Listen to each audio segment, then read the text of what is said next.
ಶ್ರೀಯೇಸು ನಾಮ ಅತಿಶಯ ನಾಮ, ಪಾಪಿಗೆ ಇಂಪಾದ ನಾಮ. ಶ್ರೀಯೇಸು ನಾಮ ಅತಿಶಯ ನಾಮ, ಪಾಪಿಗೆ ಇಂಪಾದ ನಾಮ. ಪಾಪ ಪರಿಹಾರಕ್ಕಾಗಿ ಪಾಪಿಗಳ ಹುಡುಕಿ ಕರುಣೆಗೆ ಬಂದ ನಾಮ. ಪಾಪ ಪರಿಹಾರಕ್ಕಾಗಿ ಪಾಪಿಗಳ ಹುಡುಕಿ ಕರುಣೆಗೆ ಬಂದ ನಾಮ. ಅಪರಹಿತ ಜೀವಿತದ ಮಾದರಿಯ ತೋರಿಸಿ, ಅಪರಹಿತ ಜೀವಿತದ ಮಾದರಿಯ ತೋರಿಸಿ, ಪರಿಶುದ್ಧ ಪುಣ್ಯನಾಮ. ಶ್ರೀಯೇಸು ನಾಮ ಅತಿಶಯ ನಾಮ, ಪಾಪಿಗೆ ಇಂಪಾದ ನಾಮ. ಶ್ರೀಯೇಸು ನಾಮ ಅತಿಶಯ ನಾಮ, ಪಾಪಿಗೆ ಇಂಪಾದ ನಾಮ. ಸತ್ಯವೇದ ಹೇಳುತ್ತದೆ, ದೇವರು ತನ್ನ ಮಗನಾದ ಯೇಸು ಕ್ರಿಸ್ತನಿಗೆ ಆತನ ಎಲ್ಲಾ ನಾಮಗಳಿಗಲ್ಲಿ ಉನ್ನತವಾದ ನಾಮವನ್ನು ಕೊಟ್ಟಿದ್ದಾನೆ. ಯೇಸುವೆಂಬ ಆ ನಾಮದಲ್ಲಿ ಎಲ್ಲಾ ಮೊಣಕಾಲುಗಳು ಅಡ್ಡ ಬೀಳುತ್ತದೆ. ಯೇಸುವೆ ಕರ್ತನು ಒಡೆಯನು ಎಂಬುದಾಗಿ ವಿಶ್ವದಲ್ಲಿ ಎಲ್ಲಾ ನಾಲಿಗೆಗಳು ಒಂದು ದಿವಸ ಅರಿಕೆ ಮಾಡುವಂತ ಸಮಯ ಬರುತ್ತದೆ ಎಂಬುದಾಗಿ ದೇವರ ವಾಕ್ಯ ಹೇಳ್ತದೆ. ಯೇಸುವೆಂಬ ನಾಮದಲ್ಲಿ ಶಕ್ತಿ ಇದೆ, ಯೇಸುವೆಂಬ ನಾಮದಲ್ಲಿ ಸ್ವಸ್ಥತೆ ಇದೆ, ಯೇಸುವೆಂಬ ನಾಮದಲ್ಲಿ ರಕ್ಷಣೆ ಇದೆ, ಯೇಸುವೆಂಬ ನಾಮದಲ್ಲಿ ಸಮಾಧಾನವಿದೆ. ಈ ಯೇಸುವೆಂಬ ನಾಮವನ್ನು ನಾವು ಸ್ತುತಿಸೋಣ ಪ್ರಿಯರೇ. ಹಲ್ಲೆಲೂಯಾ.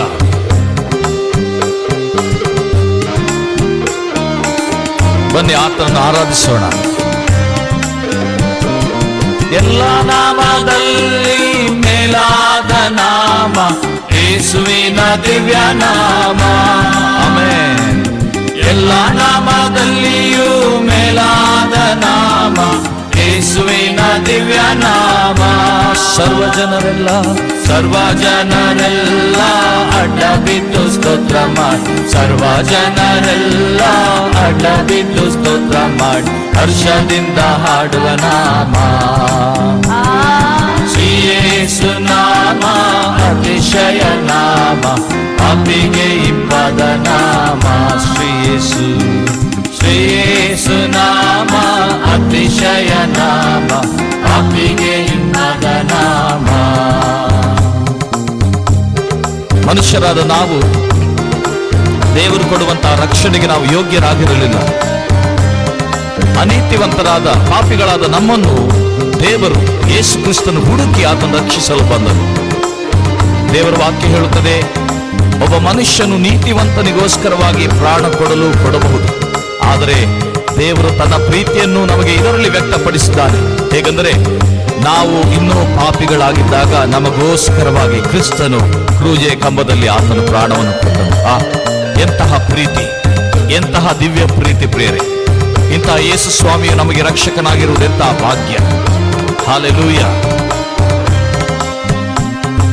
ಲೆಕ್ಕವಿಲ್ಲದಷ್ಟು ಪಾಪ ನನ್ನಿಂದ ತೆಗೆಯಲು ನನಗಾಗಿ ಬಂದ ನಾಮ. ಲೆಕ್ಕವಿಲ್ಲದಷ್ಟು ಪಾಪ ನನ್ನಿಂದ ತೆಗೆಯಲು ನನಗಾಗಿ ಬಂದ ನಾಮ. ಅನ್ಯನೆಂದು ತಳ್ಳದೆನ್ನ ಧನ್ಯನಾಗಿ ಮಾಡ, ಅನ್ಯನೆಂದು ತಳ್ಳದೆನ್ನ ಧನ್ಯನಾಗಿ ಮಾಡ, ಉನ್ನತನ ಪುಣ್ಯನಾಮ.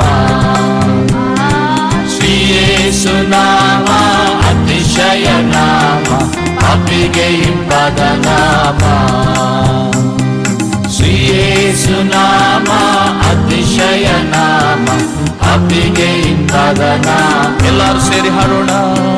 ಶ್ರೀಯೇಸು ನಾಮ. ಬನ್ನಿ ಮುಂಜಾನೆ ಆತನನ್ನು ಆರಾಧಿಸೋಣ, ಆತನನ್ನು ಸ್ತುತಿಸೋಣ.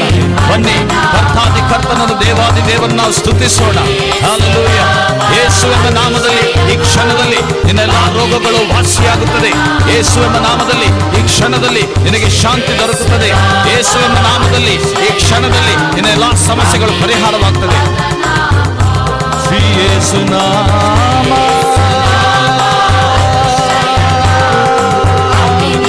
ಅತಿಶಯ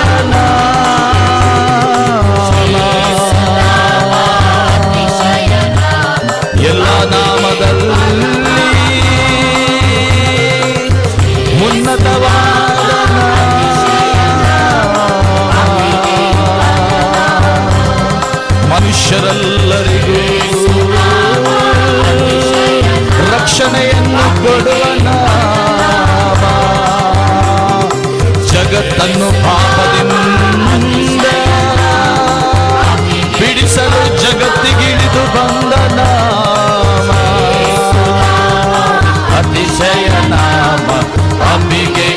ಇಂಪಾದ ನಾಮ.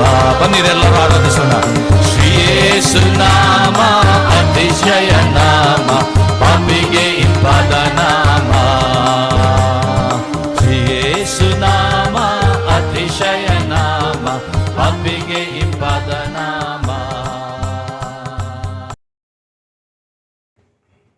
ಭೂಮಿ ಆಕಾಶಗಳು ನಿರ್ಮಿಸಿಕೊಂಡು ಬಂದಂಥ ಸರ್ವಶಕ್ತನಾದ ನಮ್ಮ ತಂದೆಯಾದ ದೇವರೇ, ನಮ್ಮ ಸೃಷ್ಟಿಕರ್ತನೇ, ನಿನ್ನ ಪರಿಶುದ್ಧ ಪಾದದಡಿದವರಲ್ಲಿ ಬಂದು ನಾವು ನಿನ್ನ ವಂದಿಸಿಕೊಂಡು ಆಡ್ತಾ ಇದ್ದೇವೆ. ನೀನು ಮಾಡಿರ್ತಕ್ಕಂಥ ಎಲ್ಲ ಉಪಕಾರಗಳಿಗಾಗಿ ನಮ್ಮ ಹೃದಯದಿಂದ ನಾವು ನಿನ್ನ ವಂದಿಸಿಕೊಂಡು ಆಡ್ತಾ ಇದ್ದೇವೆ ತಂದೆ. ನಿನ್ನ ಅಮೂಲ್ಯವಾದ ವಾಕ್ಯ ಮುಖಾಂತರ ನಮ್ಮೊಂದಿಗೆ ಮಾತನಾಡು. ಪ್ರತಿಯೊಬ್ಬರ ಹೃದಯಗಳನ್ನು ಸ್ಪರ್ಶಿಸು ತಂದೆ.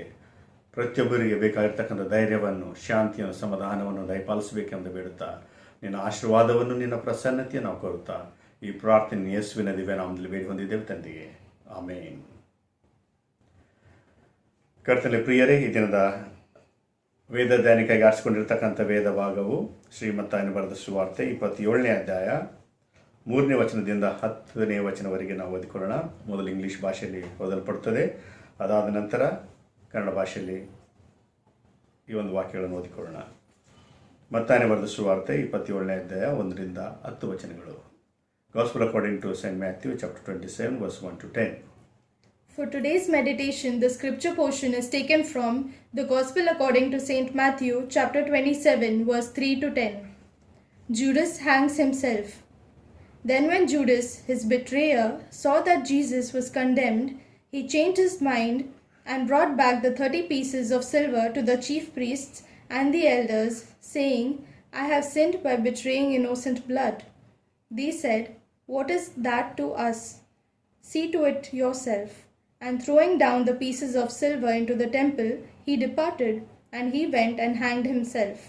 But the chief priests, taking the pieces of silver, said, It is not lawful to put them into the treasury, since it is blood money. So they took counsel and bought with them the potter's field as a burial place for strangers. Therefore that the field had been called the field of blood to this day.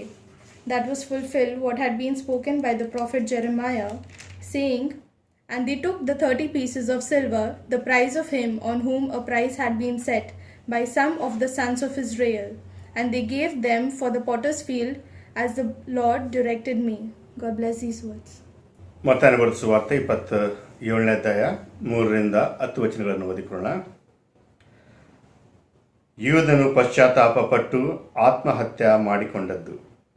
ಆಗ ಆತನನ್ನು ಹಿಡಿದುಕೊಟ್ಟ ಯೂದನು ಆತನಿಗೆ ಮರಣದಂಡನೆಯ ತೀರ್ಪಾಯಿತೆಂದು ನೋಡಿ ಪಶ್ಚಾತ್ತಾಪಪಟ್ಟು ಆ 30 ರೂಪಾಯಿಗಳನ್ನು ಮಹಾಯಾಜಕರಿಗೂ ಹಿರಿಯರಿಗೂ ತಿರುಗಿ ತಂದು, ತಪ್ಪಿಲ್ಲದವನನ್ನು ಮರಣಕ್ಕೆ ಒಪ್ಪಿಸಿಕೊಟ್ಟು ಪಾಪ ಮಾಡಿದೆನು ಅಂದನು. ಅದಕ್ಕವರು, ಅದು ನಮಗೇನು, ನೀನೇ ನೋಡಿಕೋ ಅಂದರು. ಆಗ ಅವನು ಆ ಹಣವನ್ನು ದೇವಾಲಯದೊಳಗೆ ಬಿಸಾಟು ಬಿಟ್ಟು ಹೊರಟು ಹೋಗಿ ಉರುಳು ಹಾಕಿಕೊಂಡು ಸತ್ತನು. ಮಹಾಯಾಜಕರು ಆ ಹಣವನ್ನು ತೆಗೆದುಕೊಂಡು, ಅದು ಜೀವಹತ್ಯಕ್ಕೆ ಕೊಟ್ಟ ಕ್ರಯವಾದ್ದರಿಂದ ಅದನ್ನು ಕಾಣಿಕೆ ಪೆಟ್ಟಿಗೆಯಲ್ಲಿ ಹಾಕಬಾರದೆಂದು ಅಂದರು. ಬಳಿಕ ಆಲೋಚನೆ ಮಾಡಿ ಪರದೇಶಿಗಳನ್ನು ಉಣುವುದಕ್ಕೋಸ್ಕರ ಅದರಿಂದ ಕುಂಬಾರನ ಹೊಲವೆಂಬ ಭೂಮಿಯನ್ನು ಕೊಂಡುಕೊಂಡರು.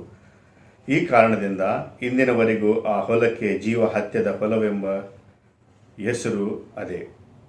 ಹೀಗೆ ಪ್ರವಾದಿಯಾದ ಯೆರೆಮೀಯನು ಹೇಳಿದ ಮಾತು ನೆರವೇರಿತು. ಅದೇನೆಂದರೆ, ಅವರು 30 ರೂಪಾಯಿಗೆ ತೆಗೆದುಕೊಂಡು ಕರ್ತನು ನನಗೆ ಅಪ್ಪಣೆ ಮಾಡಿದಂತೆ ಅದನ್ನು ಕುಂಬಾರನ ಹೊಲಕ್ಕೆ ಕೊಟ್ಟರು. ಇದೇ ಅವರು ಕ್ರಯಕ್ಕೆ ಕಟ್ಟಿದವನ ಬೆಲೆ. ಇದೇ ಇಸ್ರಾಯೇಲರಲ್ಲಿ ಕೆಲವರು ಕ್ರಯ ಕಟ್ಟಿದವನ ಬೆಲೆ ಎಂಬುದು. ದೇವರು ಓದಿರ್ತಕ್ಕಂಥ ಈ ಒಂದು ವಾಕ್ಯಗಳನ್ನು ನಮ್ಮ ಆತ್ಮೀಯ ಲಾಭಕ್ಕಾಗಿ ಆಶೀರ್ವದಿಸಲಿ. ಕರ್ತನಲ್ಲಿ ಪ್ರಿಯರೇ, ಈ ದಿನದ ದೈವ ವಾಕ್ಯದ ಧ್ಯಾನ ಮಾಡುವುದಕ್ಕಾಗಿ ನಿಮ್ಮೆಲ್ಲರನ್ನು ನಾನು ಸ್ವಾಗತಿಸ್ತಾ ಇದ್ದೇನೆ. ಈಗಾಗಲೇ ಓದಿರ್ತಕ್ಕಂಥ ವೇದವಾಕ್ಯವು ಮತ್ತಾಯನ ಬರೆದ ಸುವಾರ್ತೆ 27ನೇ ಅಧ್ಯಾಯ 1ರಿಂದ 10 ವಚನಗಳಲ್ಲಿ ನಾವು ಯೂದನ ವಿಷಯದಲ್ಲಿ ನಾವು ನೋಡ್ತಾ ಇದ್ದೇವೆ. ಸಾಮಾನ್ಯವಾಗಿ ನಾವು ಕೆಲವು ವಿಷಯಗಳನ್ನು ಕಲಿಯಬೇಕಾದರೆ ಒಳ್ಳೆಯ ವ್ಯಕ್ತಿಯ ಮೇಲೆ ನಾವು ಮನನ ಮಾಡುತ್ತೇವೆ, ಧ್ಯಾನ ಮಾಡುತ್ತೇವೆ. ಒಳ್ಳೆಯ ವ್ಯಕ್ತಿಯ ವಿಷಯದಲ್ಲಿ ನಾವು ತಿಳಿದುಕೊಳ್ಳಲಿಕ್ಕೆ ನಾವು ಪ್ರಯಾಸ ಮಾಡುತ್ತೇವೆ. ಆದರೆ ಈ ದಿನದಲ್ಲಿ ನಾವು ಮನನ ಮಾಡ್ತಕ್ಕಂಥ ವ್ಯಕ್ತಿ ಯೂದ ಇಸ್ಕರಿಯೋತನು ಆತನು ಯೇಸುವನ್ನು ಹಿಡಿಕೊಟ್ಟಂಥ ವ್ಯಕ್ತಿಯಾಗಿದ್ದನು. ಅಂಥ ಒಂದು ವ್ಯಕ್ತಿ ಮುಖಾಂತರ ಕಲಿತಕ್ಕಂಥ ವಿಷಯಗಳು ಏನಿರಬಹುದೆಂಬ ಒಂದು ಪ್ರಶ್ನೆ ನಮ್ಮ ಜೀವನದಲ್ಲಿ ಬರ್ತಕ್ಕಂಥದ್ದು ಸಾಮಾನ್ಯ. ಯೂದನ ಮುಖಾಂತರ ನಾವು ಏನು ಕಲಿಯಬಹುದು, ಯಾಕೆ ಯೂದನ ವಿಷಯದಲ್ಲಿ ನಾವು ಇದನ್ನು ಮನನ ಮಾಡುತ್ತೇವೆ ಎಂಬ ಒಂದು ಪ್ರಶ್ನೆ ನಮ್ಮೆಲ್ಲರಿಗೆ ಉದ್ಭವಿಸತಕ್ಕಂಥದ್ದು ಸಾಮಾನ್ಯವಾಗಿದೆ. ನನ್ನ ಪ್ರಿಯರೇ, ಯೂದನು ಯೇಸು ಕ್ರಿಸ್ತನ 12 ಶಿಷ್ಯರಲ್ಲಿ ಒಬ್ಬನಾಗಿದ್ದನು. ಮತ್ತು ಯೂದನು ಆತನ ಹೆಸರಿನ ಅರ್ಥ ನೋಡಬೇಕಾದರೆ ಜೆಹೋವಾ ಲೀಡ್ಸ್, ಯೆಹೋವನು ಆತನನ್ನು ನಡೆಸತಕ್ಕಂಥವನೆಂಬ ಈ ಒಂದು ಹೆಸರಿನ ಅರ್ಥವಾಗಿತ್ತು. ಜೆಹೋವಾ ಲೀಡ್ಸ್, ಯೆಹೋವನು ನಡೆಸುವಂಥವನು ಎಂಬುದಾಗಿ. ಆದರೆ ಆತನ ಒಂದು ಆರಂಭದ ಜೀವನವನ್ನು ಮತ್ತು ಕೊನೆಯ ಜೀವನ ನೋಡಬೇಕಾದರೆ ಕೊನೆಯ ದಿನದಲ್ಲಿ ಆತನು ಸೈತಾನನಿಂದ ನಡೆಸಲ್ಪಟ್ಟಂಥ ವ್ಯಕ್ತಿಯಾಗಿರ್ತಕ್ಕಂಥ ವಿಷಯ ನೋಡ್ತಾ ಇದ್ದೇವೆ. He started well, but his end was not well. ಆತನು ಉತ್ತಮವಾದ ರೀತಿಯಲ್ಲಿ ತನ್ನ ಜೀವನವನ್ನು ಆತನು ಆರಂಭ ಮಾಡಿದನು. ಆತನ ಕೊನೆಯ ದಿನಗಳು ನೋಡಬೇಕಾದರೆ ಭಯಂಕರವಾಗಿರ್ತಕ್ಕಂಥ ದಿನಗಳಾಗಿದ್ದವು. ಆತನು ತಾಯಿಯ ಗರ್ಭದಲ್ಲಿ ಹುಟ್ಟದೇ ಇರತಕ್ಕಂಥದ್ದು ಬಹಳ ಅದು ಒಳ್ಳೆಯದೆಂಬುದಾಗಿ ಆತನು ತಿಳಿದುಕೊಂಡನು. ಅಂಥ ಒಂದು ಪರಿಸ್ಥಿತಿ ಆತನ ಕೊನೆಯ ದಿನಗಳಾಗಿದ್ದವು. ಇಲ್ಲಿ ನೋಡಬೇಕಾದರೆ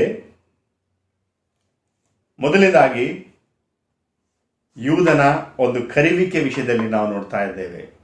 ದಿ ಕಾಲ್ ಆಫ್ ಜೂಡಸ್.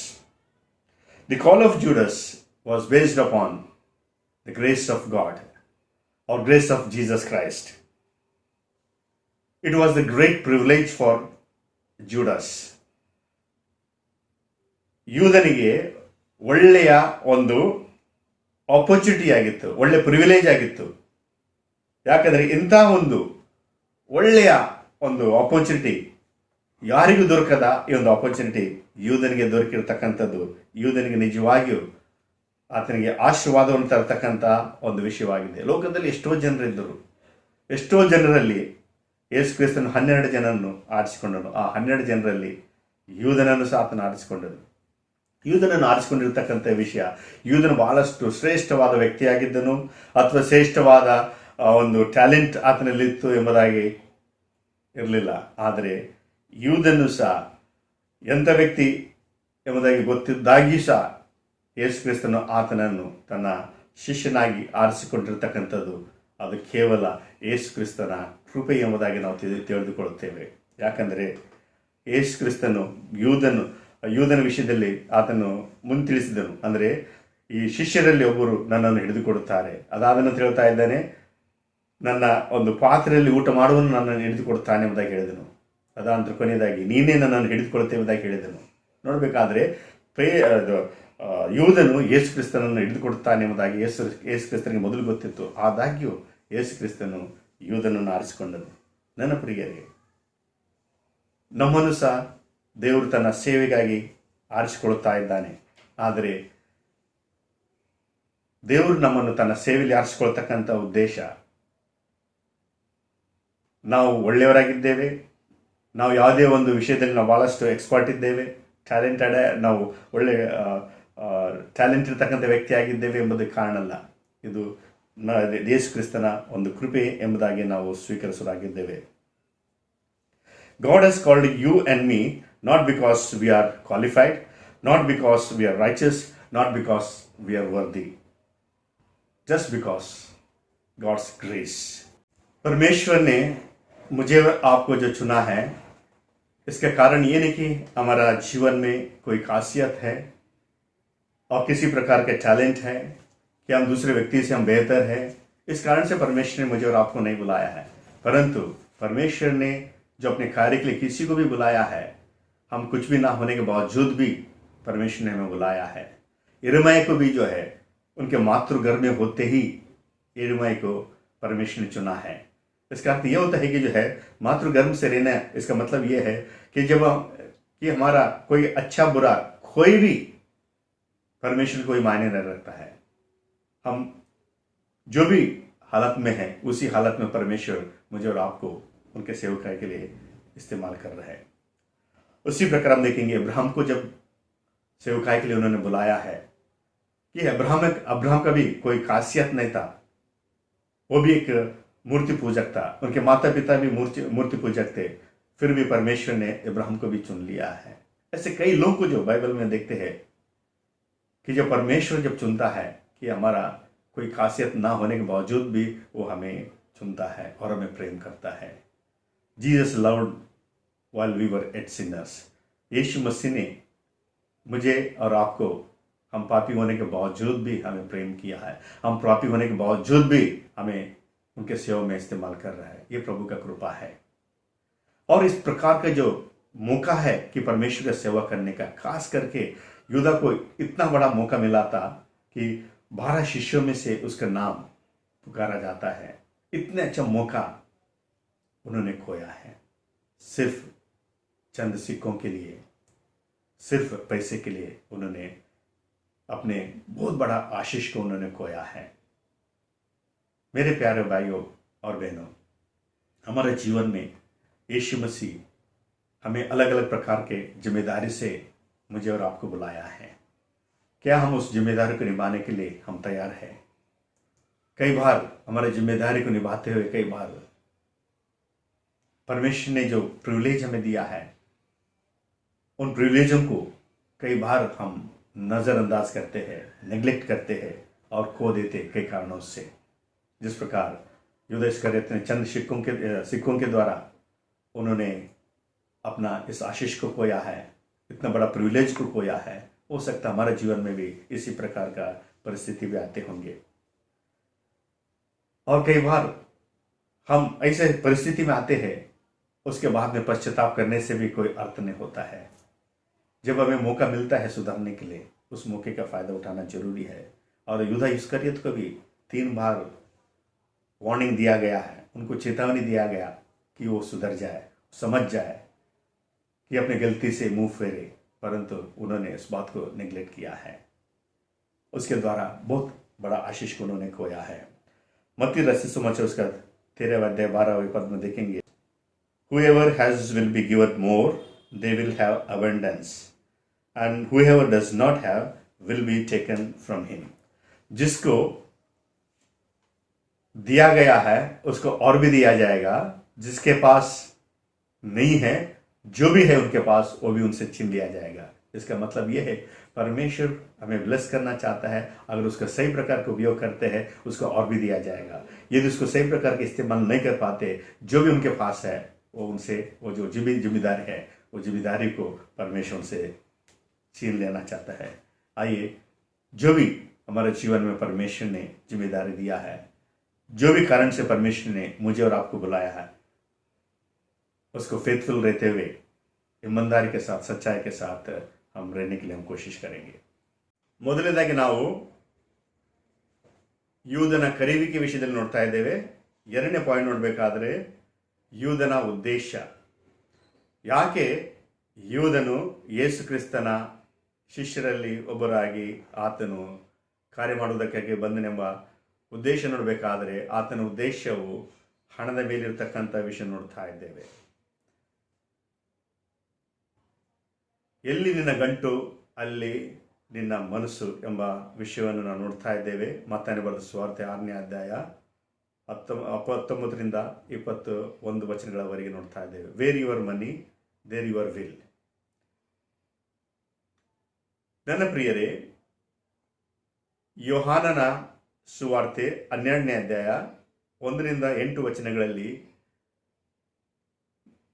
ಮೇರಿ ಮಗ್ದಲಿನ್ ಆಕೆಯು ಯೇಸು ಕ್ರಿಸ್ತನ ಪಾದಗಳನ್ನು ಬಹು ಅಮೂಲ್ಯವುಳ್ಳ ಈ ಒಂದು ಪರಿಮಳದಿಂದ ಅಥವಾ ಈ ಒಂದು ಎಣ್ಣೆ ಮುಖಾಂತರ ಆತನನ್ನು ತನ್ನ ಕಣ್ಣೀರಿನಿಂದ ಆ ಒಂದು ಪಾದಗಳನ್ನು ಒರೆಸಿರ್ತಕ್ಕಂಥ ವಿಷಯವನ್ನು ನೋಡ್ತಾ ಇದ್ದೇವೆ। ಅಂಥ ಸಂದರ್ಭದಲ್ಲಿ ಯೂದ ಇಸ್ಕರಿಯೋತನು ಒಂದು ಆಬ್ಜೆಕ್ಷನ್ ತೆಗೆದುಕೊಳ್ತಾ ಇದ್ದಾನೆ। ಈ ಹಣವನ್ನು ಯಾಕೆ ವ್ಯರ್ಥವಾಗಿ ನೀವು ವೇಸ್ಟ್ ಮಾಡ್ತಾ ಇದ್ದೀರಿ? ಈ ಹಣದ ಮುಖಾಂತರ ನೀವು ಬಡವರಿಗೆ ನೀವು ಸಹಾಯ ಮಾಡಬಹುದು ಎಂಬುದಾಗಿ ಒಂದು ಒಳ್ಳೆಯ ಸಲಹೆಯನ್ನು ಕೊಟ್ಟಿರ್ತಕ್ಕಂಥ ವಿಷಯ ನೋಡ್ತಾ ಇದ್ದೇವೆ। ಆದರೆ ಆತನು ಕೊಟ್ಟಿರ್ತಕ್ಕಂಥ ಒಂದು ಒಳ್ಳೆಯ ಸಲಹೆ, ಆತನು ಬಡವರ ಒಂದು ಸೇವೆಗಾಗಿ ಅಲ್ಲ, ಆ ಹಣದ ಮೇಲೆ ಆತನಿಗಿರ್ತಕ್ಕಂಥ ದುರುದ್ದೇಶ ಎಂಬುದಾಗಿ ನೋಡ್ತಾ ಇದ್ದೇವೆ. इनमें प्यारे भाइयों और बहनों, आज के दिन जो है खास करके यूहन्ना रचित समाचार उसका 12वें अध्याय 1 से 8वें पद में देखेंगे, जब मरिया ने कॉस्टली जो तेल है, मूल्यवान तेल यीशु मसीह के कदमों में उन्होंने डालकर जो है उनको साफ किया है. और उस वक्त यूदा इस्करियत ने उस बात को ऑब्जेक्शन किया है. क्यों इतने मूल्यवान तेल को उस वेस्ट कर रहे हो? उस अमाउंट के द्वारा, उसे बेचकर जो अमाउंट आते हैं उसके द्वारा आप गरीबों का सेवा कर सकते थे. परंतु यूदा इस्करियत का जो मन जो था उस धन के ऊपर, अमाउंट के ऊपर उनका मन था, और उसने जो है यीशु मसीह को 30 चांदी के सिक्के के लिए उन्होंने यीशु मसीह को बेच दिया है या उसको पकड़वा दिया है. क्यों ऐसा किया होगा? क्योंकि यानी कि जो है जब तक यीशु मसीह के साथ अपना जीवन बिताया, लेकिन कभी इस प्रकार का कार्य उन्होंने नहीं किया है कि उन्होंने यीशु मसीह के अंत तक इस बात को उन्होंने सहन करते रहा कि यीशु एक राजा बनने वाला है. उसके बाद में जब उसके राज्य में होंगे, हम उसके हाथ के नीचे जो है एक मंत्री के समान काम करने के उनके साथ होंगे. इस प्रकार उन्होंने सोचा होगा. इसका मतलब जो है जब प्रभु यीशु मसीह इस संसार में अपना राज्य का स्थापना करेगा, और उस वक्त जो है वो जो प्रिविलेज है, वो पावर है, वो शक्ति है, सामर्थ्य है, वो जो इस प्रकार का खुशी को प्राप्त करने के लिए कोशिश किया है. ये लव्ड द वर्ल्डली थिंग्स, ये जो है इस जगत बातों को उन्होंने बहुत प्रेम किया है. जगत तरीके से वो प्रॉस्पर होने के लिए, आगे बढ़ने के लिए इन्होंने कोशिश किया है. ये जिसके कारण जो है आप देखेंगे सिर्फ 30 सिक्के के लिए जो है यीशु मसीह को उन्होंने अपने शत्रुओं को हाथों में उन्होंने पकड़वा दिया. इस बात को हम यहाँ पर देखते हैं. आज मेरे प्यारे भाइयों बहनों, कि परमेश्वर ने मुझे और आपको उनके सेवा करने के लिए जो प्रिविलेज, जो मौका मुझे और आपको दिया है. कई बार ऐसे कई मौकों को हम देखेंगे इस जगह की बातों के लिए, अपने खुशियों को प्राप्त करने के लिए, अपना स्वार्थ को पूरी करने के लिए कई बार जो परमेश्वर का सेवकाई को हम गलत तरीके से इस्तेमाल करते हैं. हमारा उद्देश्य कई बार यहाँ पर जो है हो सकता है कि कुछ लोग के सेवकाई के लिए, अपना स्वार्थ के लिए, या कोई पेमेंट के हिसाब से, इनके अपने सर्वाइवल के लिए, और अलग अलग प्रकार का उद्देश्य करते होंगे. परंतु परमेश्वर उद्देश्य जो है हमारा स्वार्थ के लिए नहीं, परंतु जो है कि लोगों का सेवकाई के लिए मुझे और आपको बुलाया, ताकि मैं और आप जो है प्रभु यीशु मसीह के लिए फल ला सके और हमारा फल हमेशा बना रहे. उस उद्देश्य से मुझे और आपको चुना है. परमेश्वर ने मुझे और आपको आशीष देने का उद्देश्य सिर्फ हम कुछ रहे उतना ही नहीं, परंतु हमारे द्वारा हजारों लोग, लाखों लोग आशीष पाए. उस उद्देश्य मुझे और आपको बुलाया है. परंतु यूदा का एक उद्देश्य सिर्फ अपना स्वार्थ के बारे में सोचने लगा, खुद के बारे में सोचने लगा, और जगत बातों के बारे में उन्होंने सोचने लगा. Friends, Judas was one of the 12 disciples. यीशु मसीह के 12 ಶಿಷ್ಯ में से एक था. ಯೂದ ಇಸ್ಕರಿಯೋತನು 12 ಶಿಷ್ಯರಲ್ಲಿ ಒಬ್ಬನಾಗಿದ್ದನು. ಆದರೆ ಇಂಥ ಒಳ್ಳೆ ಪ್ರಿವಿಲೇಜ್ ಆತನು ಕಳೆದುಕೊಂಡಿರತಕ್ಕಂಥ ವಿಷಯ ನೋಡ್ತಾ ಇದ್ದೇವೆ. He could not achieve what he needed, but he lost everything what he expected.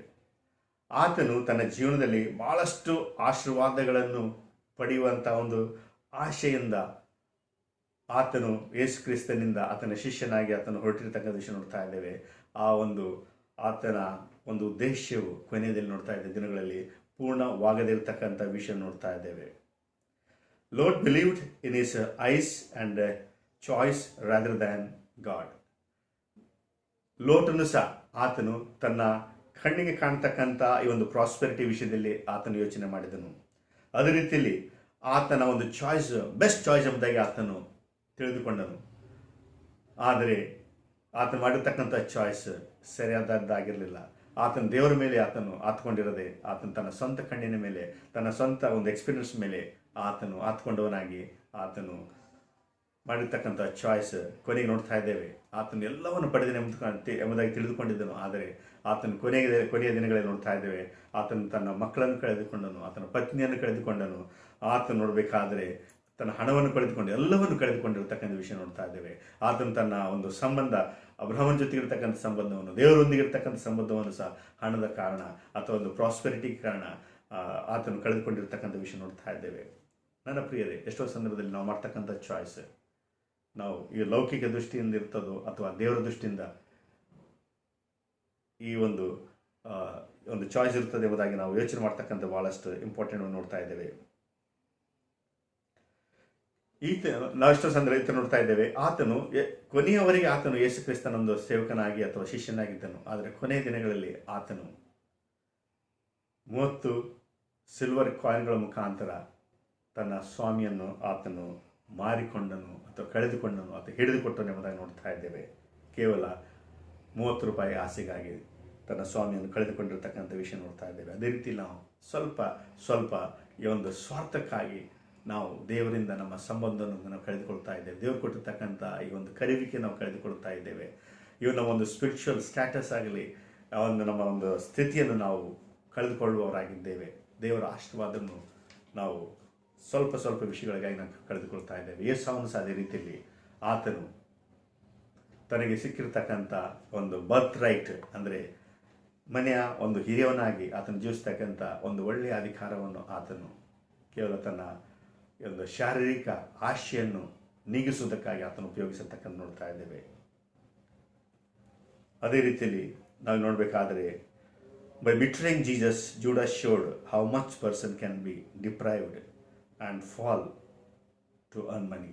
पैसे कमाने के लोग कितने नीचे स्तर तक लोग जा सकते हैं, इस बात का एक मिसाल जूडस ने यहाँ पर दिखाया है. क्योंकि पैसे के लिए अपने जो है करीब रहने वाला और यानी कि जो है बहुत ही इनोसेंट स्वामी को उन्होंने खोया है. Judas, however, joined the disciples not to give the heart to Jesus, but to share in his power, influence and privileges.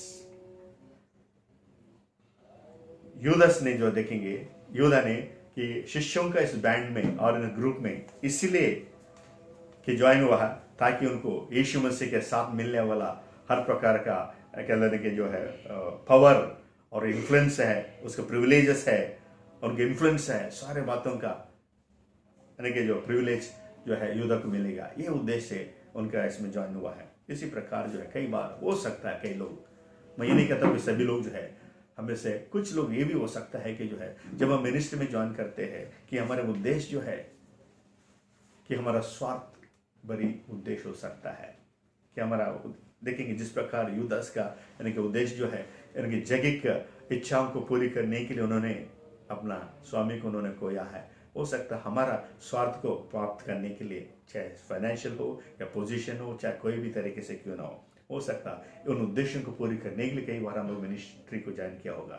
लेकिन परमेश्वर का इच्छा है या उद्देश्य है कि मैं और आप जो है उनका सेवा करें ईमानदारी के साथ, सच्चाई के साथ, और इन जो शारीरिक बातों के लिए, जगह बातों के लिए नहीं, परंतु कि स्पिरिचुअल बातों के लिए हम अपना जीवन बिताए. ये परमेश्वर का उद्देश्य है. Some people look ministry as the great opportunity to earn money and turn to be a business rather than ministry and service. कुछ लोग जो है ये जो सर्विस या मिनिस्ट्री करने के सिवाय ये लोग जो है कि मिनिस्ट्री को एक प्रकार का जो कमर्शियलाइजेशन करके जो है लेकिन उनका मिनिस्ट्री का मुख्य उद्देश्य जो है परमेश्वर की सेवा या लोगों की सेवा करना नहीं. कई बार हो सकता है अपना स्वार्थ को पूरी करने के लिए, अमर उद्देश्यों को पूर्ति करने के लिए एक प्रकार का बिजनेस इंस्टीट्यूशन कैसे जिस प्रकार उन्होंने कई लोग जो है इस्तेमाल करने के लगा और इनका जो है कॉलिंग को उन्होंने करने के लिए कोशिश किया है. So far we have studied about the call of Judas. Secondly, we have studied the motive of Judas. Thirdly, we are going to study the faith of Judas. His faith was pretending faith. Though he was with Jesus Christ, but his heart was far away from him. ಯೂದನು ಯೇಸು ಕ್ರಿಸ್ತನೊಂದಿಗೆ ಇದ್ದಾಗ್ಯೂ ಸಹ ಆತನ ಹೃದಯವು ಯೇಸು ಕ್ರಿಸ್ತನಿಂದ ಬಹಳಷ್ಟು ದೂರವಾಗಿತ್ತೆಂದು ನೋಡ್ತಾ ಇದ್ದೇವೆ. ಪ್ರಿಯರೇ, ಕ್ರೈಸ್ತರಾಗಿರ್ತಕ್ಕಂಥ ನಾವು ಸಹ ಆತನೊಂದಿಗಿದ್ದೇವೆ, ಆತನ ಮಕ್ಕಳಾಗಿ ಜೀವಿಸುತ್ತೇವೆ, ನಾವು ಕ್ರೈಸ್ತರಾಗಿ ಜೀವಿಸುತ್ತೇವೆ. ಆದಾಗ್ಯೂ ನಮ್ಮ ಜೀವನವು ಯೇಸು ಕ್ರಿಸ್ತನಿಂದ ಬಹಳಷ್ಟು ದೂರವಾಗಿರ್ತಕ್ಕಂಥ ಪರಿಸ್ಥಿತಿಯಲ್ಲಿ ನಾವಿದ್ದೇವೆ. He ate with Jesus Christ. ಆತನು ಯೇಸು ಕ್ರಿಸ್ತನೊಂದಿಗೆ ಊಟ ಮಾಡಿದನು.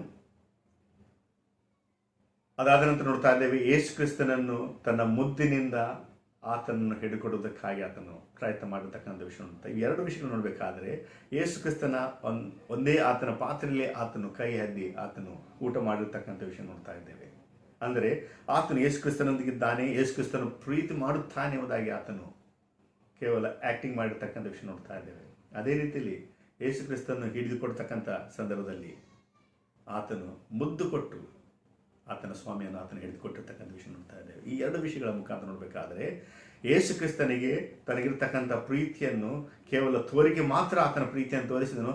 ಆದರೆ ಒಳಗಿನಿಂದ ಯೇಸು ಕ್ರಿಸ್ತನನ್ನು ಹಿಡಿದುಕೊಡ್ತಕ್ಕಂಥ ಮೋಸ ಮಾಡ್ತಕ್ಕಂಥ ಒಂದು ಮನಸ್ಸು ಆತನಲ್ಲಿತ್ತೆಂದು ನೋಡ್ತಾ ಇದ್ದೇವೆ.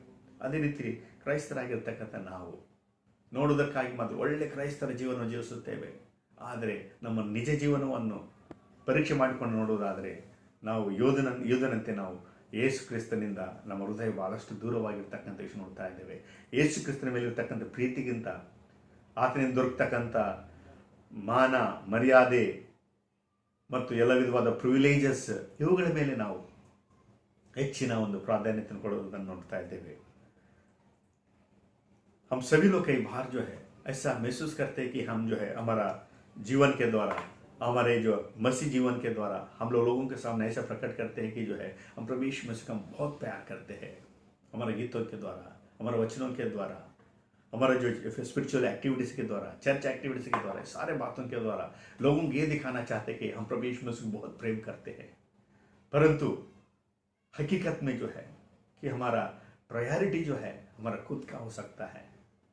हमारा जो है कि जीवन में सबसे प्रथम स्थान परमेश्वर को देने के बदले में हम अपना स्वार्थ को पूरी करने के लिए कई बार जो है कि चर्चेस का यानी जो पोस्ट पोजीशन को हम लोग जो है अपने स्वार्थ के लिए हम लोग इस्तेमाल करते हुए हम परमेश्वर को दुखाने वाला या योद्धा के समान यीशु मसीह को पकड़ के देने वाला व्यक्ति के समान हम हो जाते हैं.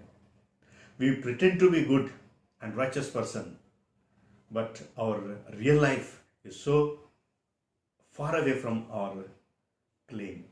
Many times we claim that we are children of God, we are Christians and we love Jesus Christ very much. हम लोग जो है हमारा जो एक्टिंग से हम दिखाते हैं कि जो है प्रभु यीशु मसीह को हम बहुत प्रेम करते हैं, परंतु हमारा जीवन जो है प्रभु यीशु मसीह से बहुत ही दूर है. Just because Judas Iscariot was with Jesus, that doesn't mean that he was saved. लोग सोचते होंगे यीशु मसीह के शिष्य 100% वो परमेश्वर का उद्धार उन्होंने पाया होगा. ऐसा जरूरी नहीं है. यीशु मसीह के साथ रहने वाला सभी लोग यीशु मसीह का उद्धार वे पाए हुए होंगे.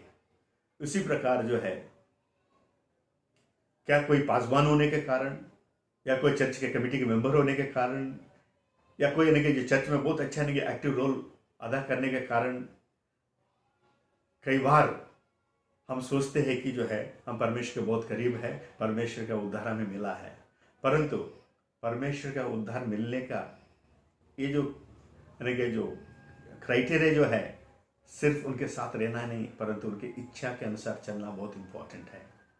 जब तक यीशु मसीह का इच्छा के अनुसार नहीं चलते हैं ये सारे बातें व्यर्थ है. कई बार हम लोग जो है लोगों को दिखाने वाले बातों को हम लोग ज़्यादा जोर देते हैं, परंतु हमारा हृदय जो है क्या परमेश्वर के करीब है या नहीं है, परमेश्वर की इच्छा का अनुसार है या नहीं है, उस बात को जानना बहुत ही इम्पोर्टेंट है. मत्ती रचित समाचार उसके 7वें अध्याय Matthew chapter 7 21 verse. Matthew chapter 7 verse 21. ಮತ್ತಾಯನ ಬರೆದ ಸುವಾರ್ತೆ 7ನೇ ಅಧ್ಯಾಯ 21ನೇ ವಚನವನ್ನು ನಾವು ಓದ್ತಾ ಇದ್ದೇನೆ. ನನ್ನನ್ನು ಸ್ವಾಮಿ ಸ್ವಾಮಿ ಅನ್ನುವವರೆಲ್ಲರೂ ಪರಲೋಕ ರಾಜ್ಯದಲ್ಲಿ ಸೇರುವರೆಂದು ನೆನೆಸಬೇಡಿರಿ. ಪರಲೋಕದಲ್ಲಿರುವ ನನ್ನ ತಂದೆ ಚಿತ್ತದಂತೆ ನಡೆಯುವವನೇ ಪರಲೋಕ ರಾಜ್ಯಕ್ಕೆ ಸೇರುವನು. ನನ್ನನ್ನು ಸ್ವಾಮಿ ಸ್ವಾಮಿ ಅನ್ನುವವರೆಲ್ಲರೂ ಪರಲೋಕ ರಾಜ್ಯದಲ್ಲಿ ಸೇರುವರೆಂದು ನೆನೆಸಬೇಡಿರಿ. ನನ್ನ ತಂದೆಯ ಚಿತ್ತದಂತೆ ನಡೆಯುವವನೇ ಪರಲೋಕ ರಾಜ್ಯಕ್ಕೆ ಸೇರುವನೆಂಬುದಾಗಿ ಯೇಸು ಸ್ವಾಮಿ ನಮಗೆ ಹೇಳಿರ್ತಕ್ಕಂಥ ವಿಷಯ ನೋಡ್ತಾ ಇದ್ದೇವೆ. ಕೇವಲ ಯೇಸು ಕ್ರಿಸ್ತನ ಹೆಸರು ತೆಗೆದುಕೊಳ್ಳುವುದಾಗಲಿ, ಕೇವಲ ಆತನ ಸೇವೆ ಮಾಡುವುದಾಗಲಿ, ಈ ಒಂದು ಕಾರ್ಯಗಳ ಮುಖಾಂತರ ನಾವು ರಕ್ಷಣೆ ಪಡೆಯಲು ಸಾಧ್ಯವಿಲ್ಲ.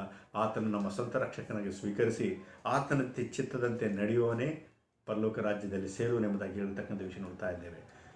ಯೂದನು ಯೇಸು ಕ್ರಿಸ್ತನೊಂದಿಗಿದ್ದನು, ಯೇಸು ಕ್ರಿಸ್ತನ ಒಂದು ಪಾತ್ರೆಯಲ್ಲಿ ಊಟ ಮಾಡಿದನು. ಆದಾಗ್ಯೂ ಸಹ ನೋಡಬೇಕಾದ್ರೆ, ಆತನ ಕೊನೆಯ ಕ್ರಿಯೆಗಳು ನೋಡಬೇಕಾದ್ರೆ, ಯೇಸು ಕ್ರಿಸ್ತನನ್ನು ಪ್ರೀತಿ ಮಾಡ್ತಕ್ಕಂಥ ಯಾವುದೇ ಕಾರ್ಯಗಳು ಆತನಲ್ಲಿ ಇರಲಿಲ್ಲ ಎಂಬುದಾಗಿ ನೋಡ್ತಾ ಇದ್ದೇವೆ. ಆತನ ದೃಷ್ಟಿಯು ಕೇವಲ ಹಣದ ಮೇಲೆ ಇತ್ತು ಎಂಬುದಾಗಿ ನೋಡ್ತೇವೆ. ಸ್ವಾರ್ಥದಿಂದ ತುಂಬಿರ್ತಕ್ಕಂಥ ಆತನ ಜೀವನವಾಗಿತ್ತು. ಅದೇ ರೀತಿ ನನ್ನ ಪ್ರಿಯರೇ, ನಮ್ಮ ಜೀವನವನ್ನು ಸಹ ನಾವು ಪರೀಕ್ಷೆ ಮಾಡಿಕೊಳ್ತಕ್ಕಂಥದ್ದು ಬಹಳಷ್ಟು ಇಂಪಾರ್ಟೆಂಟ್ ಆಗಿ ನೋಡ್ತಾ ಇದ್ದೇವೆ.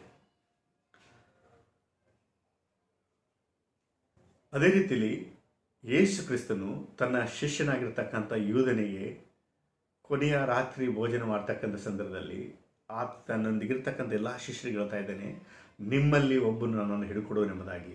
ಎಲ್ಲರೂ ಕೇಳಲಿಕ್ಕೆ ಆರಂಭ ಮಾಡಿದರು. ನಾನಲ್ಲ ಎಂಬುದಾಗಿ ಎಲ್ಲರೂ ಹೇಳಿದರು. ಅದಾದ ನಂತರ ಹೇಳ್ತಾ ಇದ್ದೇನೆ, ನನ್ನ ಪಾತ್ರೆಯಲ್ಲಿ ನನ್ನೊಂದಿಗೆ ಊಟ ಮಾಡುವನು ನನ್ನನ್ನು ಹಿಡಿಕೊಡುವನೆಂಬುದಾಗಿ ಹೇಳ್ತಕ್ಕಂಥ ವಿಷಯ ಸಹ ನೋಡ್ತಾ ಇದ್ದೇವೆ.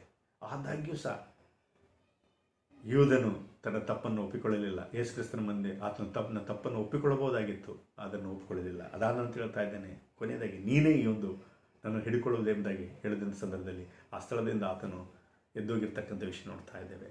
ಈ ರೀತಿಯಲ್ಲಿ ಯೇಸು ಕ್ರಿಸ್ತನು ಪದೇ ಪದೇ ಬೇರೆ ಬೇರೆ ವಿಧವಾದ ರೀತಿಯಲ್ಲಿ ನಮ್ಮನ್ನು ಎಚ್ಚರಿಸ್ತಾ ಬಂದಿದ್ದಾನೆ. ನಮ್ಮಲ್ಲಿರ್ತಕ್ಕಂಥ ತಪ್ಪುಗಳನ್ನು ಬೇರೆ ಬೇರೆ ಜನರಿಂದ, ಸೇವಕರಿಂದ, ವಾಕ್ಯಗಳ ಮುಖಾಂತರ ನಮ್ಮನ್ನು ಹೆಚ್ಚಿಸ್ತಾ ಬಂದಿದ್ದಾನೆ. ಆದರೆ ನಾವು ನಮ್ಮ ತಪ್ಪುಗಳನ್ನು ಒಪ್ಪಿಕೊಳ್ತಾ ಇಲ್ಲ. ನಮ್ಗೆ ಅನಿಸ್ತಾ ಇರ್ಬೋದು, ದೇವ್ರು ನೋಡ್ತಾ ಇಲ್ಲ, ನಾವು ದೇವರನ್ನು ನಾವು ಫೂಲ್ ಮಾಡ್ತೇವುದಾಗಿ. ನಾವು ಮನುಷ್ಯರನ್ನು ಫೂಲ್ ಮಾಡ್ಬೋದು, ಆದರೆ ದೇವರನ್ನು ಎಂದಿಗೂ ಮೋಸ ಮಾಡಲಿಕ್ಕೆ ಸಾಧ್ಯವಿಲ್ಲ. ಯೇಸು ಕ್ರಿಸ್ತನಿಗೆ ಎಲ್ಲ ಗೊತ್ತಿತ್ತು. ಆದರೆ ಅಂದುಕೊಂಡಿರ್ಬೋದು ಯೇಸು ಕ್ರಿಸ್ತನು ತಾನು ಮಾಡ್ತಕ್ಕಂಥ ತಪ್ಪು ಆತನಿಗೆ ಏನು ಗೊತ್ತಿಲ್ಲ ಎಂಬುದಾಗಿ. ಇದೇ ದಿನದಲ್ಲಿ ಸಹ ನಾವು ಮಾಡ್ತಕ್ಕಂಥ ತಪ್ಪು, ನಾವು ನಮ್ಮ ಸಭೆಗಳಿಗೆ, ದೇವರ ಸೇವೆಗೆ ಮಾಡ್ತಕ್ಕಂಥ ಮೋಸ ಯಾರು ನೋಡ್ತಾ ಇಲ್ಲ ಎಂಬುದಾಗಿ ನಾವು ತಿಳಿದುಕೊಳ್ತಿರ್ಬೋದು. ಆದರೆ ಪ್ರತಿಯೊಬ್ಬರ ಹೃದಯಗಳನ್ನು ಬಲ್ಲಂಥ ಯೇಸು ಕ್ರಿಸ್ತನು ಎಲ್ಲ ವಿಷಯಗಳು ಆತನ ಮುಂದೆ ಎಲ್ಲ ಬಯಲಾಗಿವೆ. ಆದ ಕಾರಣ ನಮ್ಮ ತಪ್ಪುಗಳನ್ನು ಆತನ ಮುಂದೆ ಒಪ್ಪಿಕೊಂಡವರಾಗಿ ಯೂದನಂತೆ ನಮ್ಮ ಜೀವನ ಜೀವಿಸದೆ, ಯೂದನ ಮುಖಾಂತರ ಕೆಲವು ಲೆಸನ್ಸ್ಗಳನ್ನು, ಪಾಠಗಳನ್ನು ನಾವು ಕಲಿತಕ್ಕಂಥ ಒಂದು ದಿನವಾಗಿದೆ. ಆದ್ದರಿಂದ ನನ್ನ ಪ್ರಿಯರೇ, ಈ ದಿನದಲ್ಲಿ ನಾವು ಯೂದನ ಮುಖಾಂತರ ಕೆಲವು ವಿಷಯಗಳನ್ನು ಕಲಿತಕ್ಕಂಥ ಮುಖ್ಯವಾದ ಕಾರ್ಯ ನೋಡಬೇಕಾದರೆ, ಪ್ರತಿಯೊಬ್ಬರಿಗೆ ದೇವರು ಒಂದು ಉದ್ದೇಶದಿಂದ ನಮ್ಮನ್ನು ಕರೆದಿರ್ತಕ್ಕಂಥ ಕಾರಣ ನಮ್ಮಲ್ಲಿರ್ತಕ್ಕಂಥ ಯಾವುದೇ ಶ್ರೇಷ್ಠವಾದ ಒಂದು ಟ್ಯಾಲೆಂಟ್ ಅಥವಾ ನಮ್ಮ ಒಂದು श्रेष्ठते आगली धार्मिकते आगली अल्लाह। जो परमेश्वर मुझे और आपको उनके सेवका के लिए जो बुलाया कि हमारा जीवन में कोई खूबी है इसलिए उन्होंने नहीं बुलाया, उनके कृपा के द्वारा में बुलाया है, परंतु उसके लिए हम आखिरी दम तक हमें फेथफुल रहना जरूरी है। और इसका मतलब जो है शुरुआत हमारा अच्छा है, इसका अर्थ ये नहीं कि जो है हमारा एंड भी अच्छा होगा।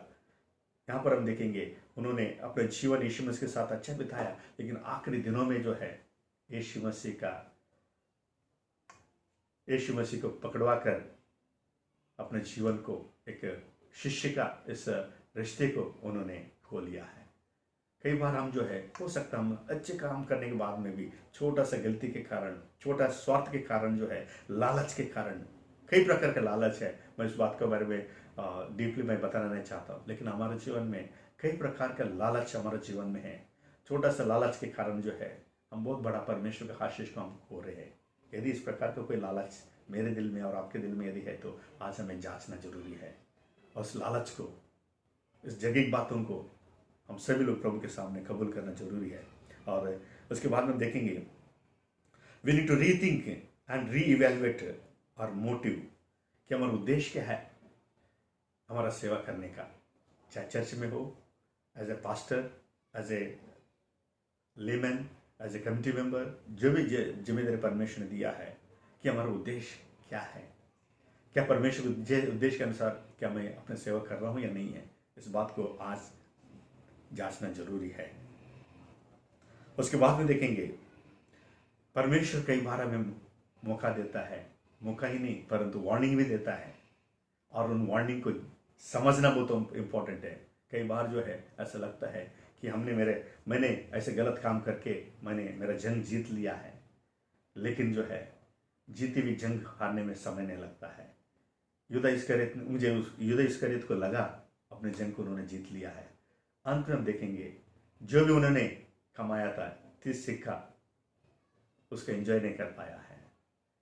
लूत ने भी जो भी उन्होंने कमाया है सारे बातों को अंत में जो सब कुछ खोया है। मेरे प्यारे भाइयों और बहनों, आज के दिन जो है हमारे जीवन में सब कुछ होने के बावजूद भी कुछ भी नहीं है, ऐसा परिस्थिति आ सकता है। इसलिए जो भी जिम्मेदारी परमेश्वर ने मुझे और आपको दिया है उस जिम्मेदारी को फेथफुली निभाना जरूरी है। एंड जब परमेश्वर वार्निंग देता है और उस वार्निंग को समझना भी जरूरी है, और वो वार्निंग जो है इन वचनों के द्वारा परमेश्वर मुझे और आपको दे रहे हैं। आइए हमारा हृदयों को जांच लेंगे कि मैं सचमुच परमेश्वर का इस बुलाहट को सही तरीके से योग्य रीति से मैं स्वीकार कर रहा हूँ या नहीं है, और मेरा मोटिव क्या है। मेरे मोटिव जो है परमेश्वर को खुश करना है, या मेरे दिल को खुश करना, मेरे परिवार को खुश करना है, या मेरे कलीसिया को खुश करना है। ये सारे बातों को आज के दिन जो जांचना है कि मैं मेरे परमेश्वर को खुश करने के लिए बुलाया गया हूँ, इस बात को जानना जरूरी है। और उसके बाद में मेरा फेथ जो है क्या सिर्फ जो है कि दिखावी है, क्या दिखने में कुछ और है या अंदर कुछ और है, इस बात को भी मुझे जांचना जरूरी है। युद्ध इस्करियत का जीवन जो है हो सकता है यीशु मसीह को पकड़ के देने का एक मन होने के बावजूद भी जो है वह दिखाना चाहता था कि यीशु मसीह को प्रेम करने वाला। ज़्यादा दिन तक जो है हमारा प्रिटेंशियस लव जो है परमेश्वर के प्रति ज़्यादा दिन तक टिक नहीं पाते हैं। प्रभु के सामने हर चीज़ जो है खुला है। आइए प्रभु के सामने हमारे सारे गलतियों को मानेंगे, स्वीकार करेंगे और हमारे गलतियों के लिए क्षमा मांगेंगे, ताकि हम हमारा जीवन में जो भी ऐसा खामियां है निकल कर जो है एक अच्छा सच्चा एक शिष्य के समान हमारा जीवन बिता सके। परमेश्वर वचनों को आशीर्वादित करे।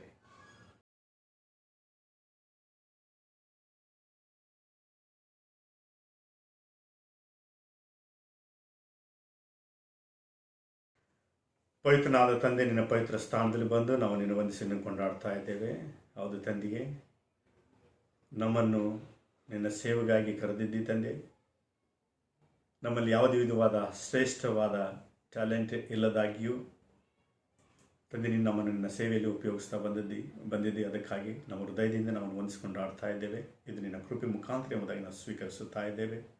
ನಿನ್ನ ಸೇವೆಯನ್ನು ಮಾಡ್ತಕ್ಕಂಥ ಮೋಟಿವ್ ನಮಗೆ ಏನಿದೆ ಎಂಬುದಾಗಿ ನಾವು ತಿಳಿದುಕೊಳ್ಳುವಂತೆ ನಿನ್ನ ಸಹಾಯ ನೀಡು ತಂದೆ. ನಮ್ಮ ಒಂದೇ ಉದ್ದೇಶವು ಕೇವಲ ನಮ್ಮ ಸ್ವಾರ್ಥಕ್ಕಾಗಿ ಆಗಲಿ ಹಣಕ್ಕಾಗಿ ಆಗಲಿ ತಂದೆ ನಾವು ಈ ಸೇವೆಯನ್ನು ಮಾಡದೆ ನಿನ್ನನ್ನು ಸಂತೋಷಗೊಳಿಸುವುದಕ್ಕಾಗಿ ನಾವು ಈ ಒಂದು ಸೇವೆಯನ್ನು ಮಾಡುವಂತೆ ನಿನ್ನ ಕೃಪೆ ನೀಡು. ನಿನ್ನ ಚಿತ್ತವನ್ನು ಅರ್ಥಕೊಂಡವನಾಗಿ ನಿನ್ನ ಚಿತ್ತಕ್ಕೆ ಅನುಗುಣವಾಗಿ ನಾವು ನಡೆಯುವಂತೆ ನಿನ್ನ ಸಹಾಯ ನೀಡಬೇಕು ಬೇಡುತ್ತಾ ಇದ್ದೇವೆ ತಂದೆ. ನಮ್ಮ ಒಂದು ವಿಶ್ವಾಸವು ಕೇವಲ ತೋರಿಕೆಗೆ ಮಾತ್ರ ಇರುವಾಗಿರದೆ ತಂದೆ, ನಮ್ಮ ವಿಶ್ವಾಸವು ಬಲದಿಂದ ತುಂಬಿರತಕ್ಕಂಥ ಒಂದು ವಿಶ್ವಾಸವಾಗಿರಲಿ ಎಂಬುದಾಗಿ, ಮತ್ತು ಅದೇ ರೀತಿಯಲ್ಲಿ ನಮ್ಮ ಅಂತರಂಗವು ಯಾವಾಗಲೂ ತಂದೆ ನಿನ್ನ ಚಿತ್ತಗನುವಾಗಿ ಇರುವಂತೆ ನಾವು ನಿನ್ನ ಪ್ರಾರ್ಥಿಸ್ತಾ ಇದ್ದೇವೆ ತಂದೆಯೇ. ತೋರಿಕೆಗೆ ಮಾತ್ರ ನಾವು ಕ್ರೈಸ್ತರಾಗಿರದೆ ನಿಜವಾಗಿಯೂ ನಾವು ನಿನ್ನ ಮಕ್ಕಳಾಗಿ ನಿನ್ನ ಸೇವಕರಾಗಿ ಜೀವಿಸುವಂತೆ ನಮ್ಮನ್ನು ಬಲಗೊಳಿಸು. ನಿನ್ನ ವಾಕ್ಯ ಮುಖಾಂತರ ನಮ್ಮೊಂದಿಗೆ ಮಾತನಾಡಿದ್ದಕ್ಕಾಗಿ ನಾವು ವಂದಿಸಿಕೊಂಡು ಆಡ್ತಾ ಇದ್ದೇವೆ ತಂದೆ. ಲೋಕದಲ್ಲಿರತಕ್ಕಂಥ ಎಲ್ಲ ಜನರಿಗಾಗಿ ವಿಶೇಷವಾದ ರೀತಿಯಲ್ಲಿ ಕೊರೋನಾ ಮುಖಾಂತರ ಕಷ್ಟದಲ್ಲಿರ್ತಕ್ಕಂಥ ಎಲ್ಲ ಜನರಿಗಾಗಿಯೂ ತಂದೆ, ಆರ್ಥಿಕ ಪರಿಸ್ಥಿತಿಯಿಂದ ನರಳತಕ್ಕಂಥ ಎಲ್ಲ ಬಡ ಮಕ್ಕಳಿಗಾಗಿ ಸಹ ನಾವು ಪ್ರಾರ್ಥಿಸ್ತಾ ಇದ್ದೇವೆ ತಂದೆ. ಪ್ರತಿಯೊಬ್ಬನ್ನು ಆಶೀರ್ವದಿಸು. ಲೋಕದ ಎಲ್ಲ ರಾಜಕೀಯ ನಾಯಕರುಗಳಿಗಾಗಿ ನಾವು ಪ್ರಾರ್ಥಿಸ್ತಾ ಇದ್ದೇವೆ. ಅವರು ಸಹ ಭಾಳಷ್ಟು ಚಿಂತೆಯಲ್ಲಿದ್ದಾರೆ. ಬೇರೆ ಬೇರೆ ವಿಧವಾದ ರೀತಿಯಲ್ಲಿ ಅವರು ಯೋಚನೆ ಮಾಡ್ತಾ ಇದ್ದಾರೆ. ತಂದೆ, ಬೇಕಾಗಿರ್ತದೆ ಜ್ಞಾನವನ್ನು ದಯಪಾಲಿಸು ತಂದೆ. ಈ ವಿಷಾಣುವನ್ನು ಸಾಯಿಸೋದಕ್ಕಾಗಿ ತಂದೆ ಎಷ್ಟೋ ಜನರು, ಸೈಂಟಿಸ್ಟ್ಗಳು, ವಿಜ್ಞಾನಿಗಳು ವಿಧವಾದ ರೀತಿಯಲ್ಲಿ ತಮ್ಮ ಕಷ್ಟಪಟ್ಟು ತಂದೆಯವರು ಶೋಧನೆ ಮಾಡ್ತಾ ಇದ್ದಾರೆ. ಬೇಗನೆ ಅದಕ್ಕೆ ಯೋಗ್ಯವಾದಂಥ ಔಷಧ ದೊರಕುವಂತೆ ನಾವು ನಿನ್ನ ಪ್ರಾರ್ಥಿಸ್ತಾ ಇದ್ದೇವೆ ತಂದೆ. ತಂದೆ, ಈ ಕೊರೋನಾ ವಿಷಾಣು ಮುಖಾಂತರ ಎಷ್ಟೋ ಜನರು ಕಷ್ಟಪಡ್ತಕ್ಕಂಥ ಎಲ್ಲ ನಿನ್ನ ಮಕ್ಕಳನ್ನು, ಸೇವೆಯನ್ನು ಮಾಡ್ತಕ್ಕಂಥ ಎಲ್ಲ ನರ್ಸ್ಗಳನ್ನು, ಡಾಕ್ಟರ್ಗಳನ್ನು, ಎಲ್ಲ ಪೊಲೀಸ್ ಸಿಬ್ಬಂದಿಯನ್ನು ಪ್ರತಿಯೊಬ್ಬರನ್ನು ಪರಿಶುದ್ಧ ಸ್ಥಳಪಿಸ್ಕೊಡ್ತಾ ಇದ್ದೇವೆ. ಪ್ರತಿಯೊಬ್ಬರನ್ನು ಆಶೀರ್ವದಿಸಿ ನಡೆಸು ತಂದೆ. ನಮ್ಮ ಮೆಥಡಿಸ್ಟ್ ಸಭೆಯ ಎಲ್ಲ ಬಿಷಪ್ ಐನವರುಗಳನ್ನು ವಿಶೇಷವಾದ ರೀತಿಯಲ್ಲಿ ನಮ್ಮ ಬಾಂಬೆ ಕಾನ್ಫರೆನ್ಸ್ನ ಬಿಷಪ್ ಐನವರಾಗಿರ್ತಕ್ಕಂಥ ಬಿಷಪ್ ಡಾಕ್ಟರ್ ಅನಿಲ್ ಕುಮಾರ್ ಸರ್ವಂಡ ಬಿಷಪ್ ಐನವರನ್ನು, ಅಮ್ಮನವರನ್ನು, ಅವರ ಕುಟುಂಬವನ್ನು ನಿನ್ನ ಪರಿಶುದ್ಧ ಸ್ಥಳಪಿಸ್ಕೊಡ್ತಾ ಇದ್ದೇವೆ. ಬಾಂಬೆ ರೀಜನಲ್ ಕಾನ್ಫರೆನ್ಸ್ ಸೇವೆ ಮಾಡ್ತಕ್ಕಂಥ ಎಲ್ಲ ಡಿಸ್ಟ್ರಿಕ್ಟ್ ಸೂಪ್ರಿಟೆಂಡೆಂಟ್ಗಳನ್ನು, ಎಕ್ಸಿಕ್ಯೂಟಿವ್ ಬೋರ್ಡ್ ಮೆಂಬರ್ಗಳನ್ನು, ಎಲ್ಲ ಸಭಾ ಪಾಲಕರುಗಳನ್ನು ನಿನ್ನ ಸ್ಥಳಪಿಸ್ಕೊಡ್ತಾ ಇದ್ದೇವೆ ತಂದೆ. ತಂದೆ, ನಮ್ಮ ಕ್ರೈಸ್ತರಾಗಿರ್ತಕ್ಕಂಥ ಎಲ್ಲ ಜನರಿಗೂ ಸಹ ತಂದೆ ನಿನ್ನ ಆಶೀರ್ವಾದದಿಂದ ಪಾಲಿಸು. ಪ್ರತಿಯೊಬ್ಬರು ಸಹ ತಂದೆ ಕಾರಣಾಂತರಗಳಿಂದ ಆರಾಧನೆ ಮಾಡುವುದಕ್ಕಾಗಿ ಆಗ್ತಾ ಇಲ್ಲ ತಂದೆ.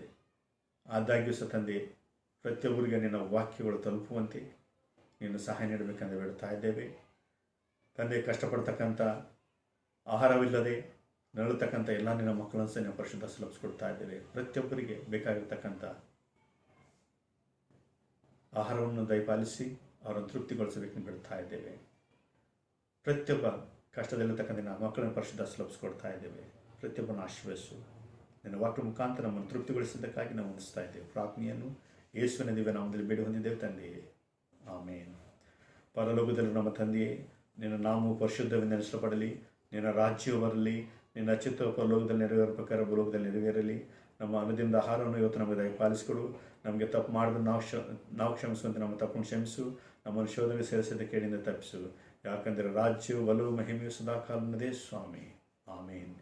ನಮ್ಮ ಪ್ರಭುವಾದ ಯೇಸು ಕ್ರಿಸ್ತನ ಕೃಪೆಯು, ತಂದೆಯಾದ ದೇವರ ಪ್ರೀತಿ, ಪರಿಶುದ್ಧಾತ್ಮನ ಐಕ್ಯ, ಅನ್ಯೋನ್ಯ ಸಹವಾಸವು ಈಗಲೇ ಯಾವಾಗಲೂ ಪ್ರತಿಯೊಬ್ಬರೊಂದಿಗೆ ಸದಾಕಾಲ ನೆಲೆಗೊಂಡಲ್ಲಿ ತಂದೆಯೇ, ಆಮೇನ್. Praise the lord. ಜೈ ಕ್ರಿಸ್ತ.